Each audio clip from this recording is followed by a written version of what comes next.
দাদা এটা কি হচ্ছে?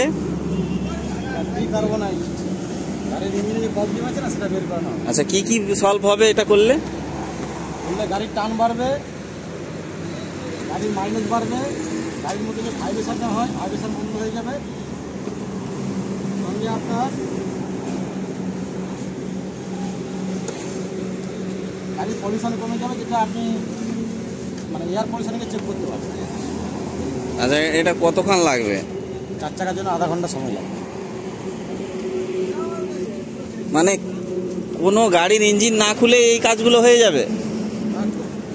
গাড়ির কোনো ইঞ্জিন খুলতে হবে না, শুধু জাস্ট এই পাইপের মাধ্যমে সবকিছু কাজ হয়ে যাবে, তাই তো? আচ্ছা, তারপরে আমরা একটা ট্রায়াল টেস্ট ড্রাইভ নিয়ে দেখি, তারপরে ফিডব্যাক দেবো।